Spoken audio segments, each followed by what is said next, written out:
So Brandon Cronenberg, David Cronenberg's son, definitely has a bright future. Damn.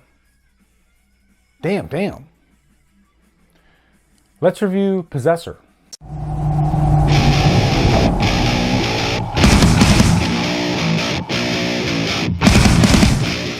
PosseSSoR stars Christopher Abbott, Andrea Riseborough, Jennifer Jason Leigh, and is directed by Brandon Cronenberg. What is up, guys? It's brand new 2020 movie review time. I did not know that PosseSSoR was actually in theaters. I thought for sure it was going to be coming straight to VOD because nothing's like open now, or no new releases are coming out anyway. But I saw that it was out. I looked for it on VOD, was not there. And I Googled it, and I guess it was showing in certain theaters. And it was showing at the theater that was 45 minutes away in Titusville. And I said, I got to go see this. Kind of reminded me of when I went and I drove an hour to see Green Room, and that was totally worth it. Sometimes you drive, you roll the dice. And if it's not worth it, then it kind of sucks. But luckily, this one was like Green Room. It was a great experience. Very different movie than Green Room, but great experience, totally worth the drive. Glad I went. By the way, me and my wife were the only two people in this really nice theater. I got some B-roll right here. I actually got a little bit of B-roll of it. And the seats are some of the nicest seats I've ever been in, like really big, cushioned type seats. I'm not making sense, just very comfortable. But I also picked up my favorite Metallica album, And Justice for All, on vinyl at Walmart. Walmart literally has vinyls now, so I don't know why I'm telling you this. I think I just wanted to brag about Metallica and Justice for All. I'm listening to it right now. But anyway, first let's get into a quick plot synopsis. Andrea Riseborough, she plays Taja.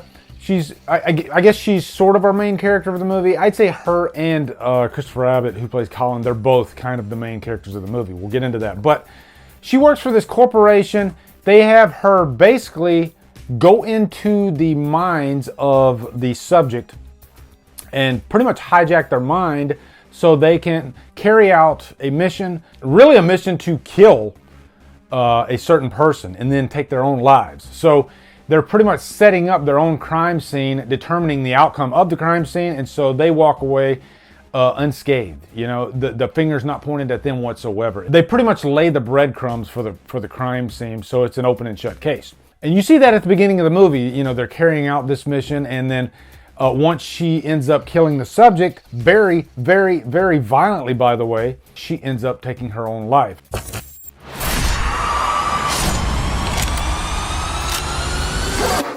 Me out.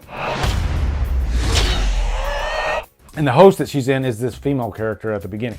But anyway, our main plot point here, after that, because they're just setting up the table, showing you what this world is about, she has to go into this character by the name of Colin. He works for the corporation. He's got a little bit of a history in drug dealing. So if this crime was carried out and he ends up dying, there'll be no surprises that he ended up killing the guy. The person that they're wanting to take out is John Parse, played by Sean Benn. He's like the head of a certain corporation. If they take him out, then they can absorb that corporation. A lot of this kind of reminded me of Inception, actually. It's just a different method of accomplishing your mission. They're not going into dreams. They're literally going into people's minds, into their brain. She can only go into this brain like for so long, like a few days, and every day she has to kind of recalibrate it by sticking this pin into the top of her head. And pretty interesting stuff, actually. And funny little story before I get into what I liked about this movie. We showed up at this theater to see this movie, and right away the usher, the guy that works at the theater, I think he was the manager actually, he comes up to us and he sees that we're seeing PosseSSoR. And he was almost trying to tell us not to watch the movie. He said, I saw the movie last night. I got up about the middle way through. I left. There was way too much blood. This is a very graphic movie. It's uncut. And I had to stop him. I'm like, sir, I got this. He didn't know that I review horror movies for a living. And I didn't tell him. But I was like, if it's a little blood, I got it. But this is an uncut version of the movie released in theaters, which is something I've never seen before. Maybe it's happened before. I'm sure it has. But it was advertised as uncut. And boy, is it uncut. There are a couple of scenes in this movie, specifically with sexuality and with violence, that go way past the R rating, okay? And I'm not saying the entire movie is like that, though. It's really just a few scenes. To me, this is more plot-based, though. There's a good story here, and the violence that's in it, it's necessary. I don't think they had to go as far as they did, but it's still very necessary to kind of drive a character motivation home. And that character motivation being the character Taja, played by Andrea Riseborough. This is a character that is really into her work. I guess you could say that. And physically, it just completely drains her. It takes a piece of her every time she goes down this rabbit hole. And they establish that her family life, she is just further and further disconnected from her family the more that she goes into this world, the more that she takes these cases. And it's pretty dangerous stuff when your conscience is meshing or blending with the conscience of another person. If you keep doing it over and over and over again, eventually they start kind of blurring together. Which to me, that's kind of like the analog portion of this digital world. Because in analog, the more you do it, the more degrading it gets. So you can kind of look at it as this corporation is going digital, but they're using like an analog subject to accomplish their mission, to do their dirty work.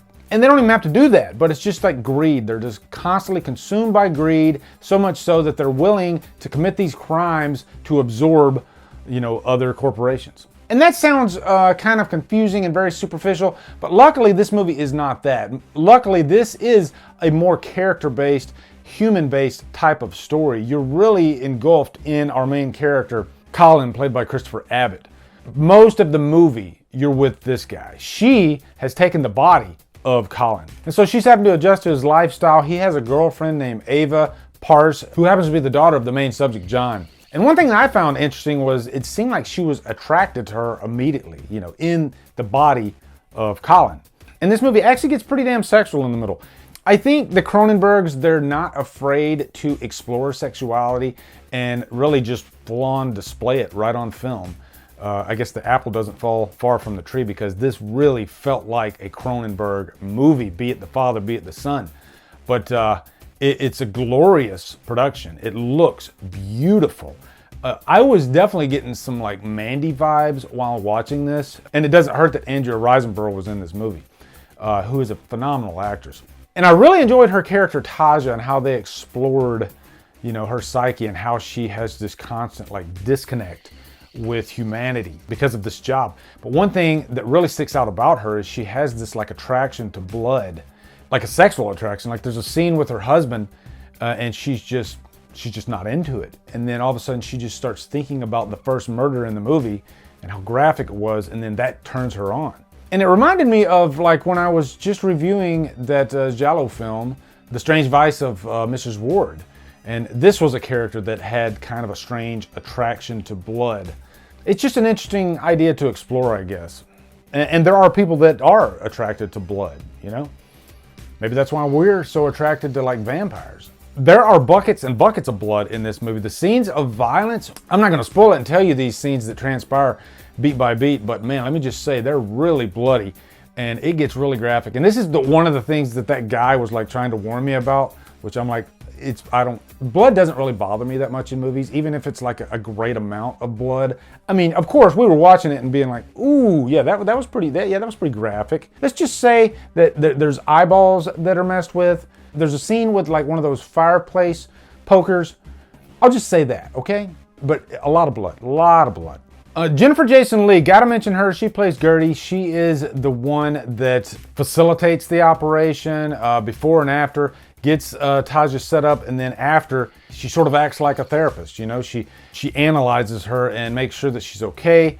And this is an important part of the movie because it kind of establishes that disconnect that every job that Taja does, it pulls her a little bit farther and farther away from humanity and really her sense of compassion. Now let's talk about Christopher Abbott. This guy is really up and coming. This is an actor that everything he puts out, I want to go see it immediately. He just has a quality about him.